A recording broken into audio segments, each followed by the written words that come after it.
So this journey is a lifestyle journey. It doesn't have an end point. It doesn't have all my goals are met.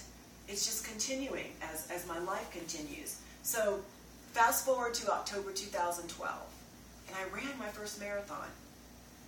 A marathon. I mean, let's remember, I'd never done anything before in my life, and now I'm training for a marathon.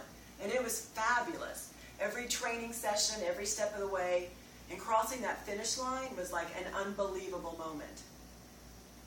But I don't know what happened. I hear this happen sometimes after you train for something really huge. It was like, oh, okay, I ran that marathon. I think I'll take a little time off.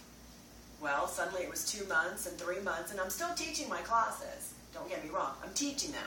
I instruct them. I go around the room and help people make sure they're doing it the right way, but I'm not doing the actual workout. And suddenly it's 4 months and 5 months, and gosh, all those clothes aren't fitting like they used to, and suddenly, you're wearing your workout clothes and they're still okay, but your street clothes aren't fitting so good anymore. And I'm like, what is going on? What's happening? Somewhere along the line I lost my drive. And it's easy to do. I mean, we all have setbacks. That's just part of life. Life happens. So I finally decided to start over again. And it literally was like starting over again. It was starting to remember how to eat properly. It was remembering, that it's important to go to the gym and get your workout in. Don't just go to the gym and show up, but you have to work out too. So this past year for me has actually been a struggle. I have a great group of women that I helped take to their first sprint triathlon a few years ago. And for all of you who don't know what that is, you swim it, you bike it, and then you run it.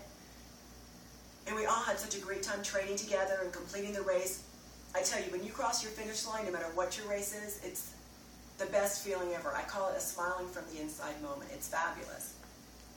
But yet they were all moving on, and they've done Olympic distances, which is longer. They've done half Ironman, and I find myself not doing anything. And suddenly I'm on the outside looking in again as I did so many years ago.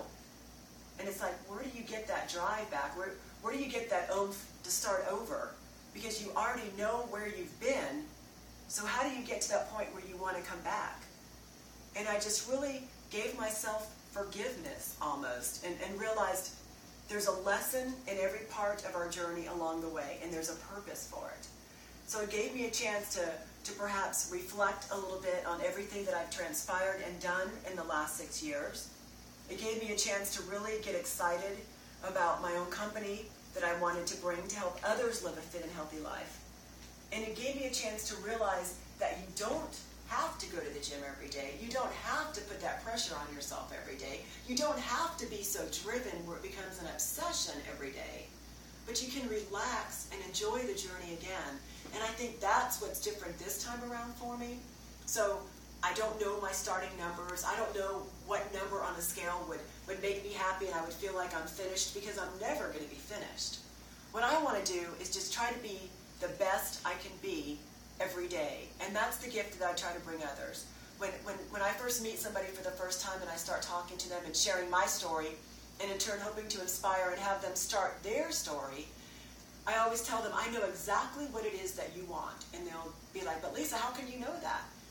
And it's simple, because I think all of us deep down just want to be the best that we can be. And my best is different than your best, but it's still the same. It's about feeling that congratulations, that moment of pride, that moment that we made a decision to simply live a fit and healthy life, to take care of ourselves, and in turn take care of others. Because I don't know about you, but that saying that we hear so many times, if mom ain't happy, ain't nobody happy, and if I'm not happy, the rest of my house isn't happy. And when we feel good and we look good, I really believe that brings happiness into our life. Will that totally make us happy in everything we're doing? Of course not. But it's a huge stepping stone into finding the real happiness I think that we all want to share, not just with ourselves, but with others as well.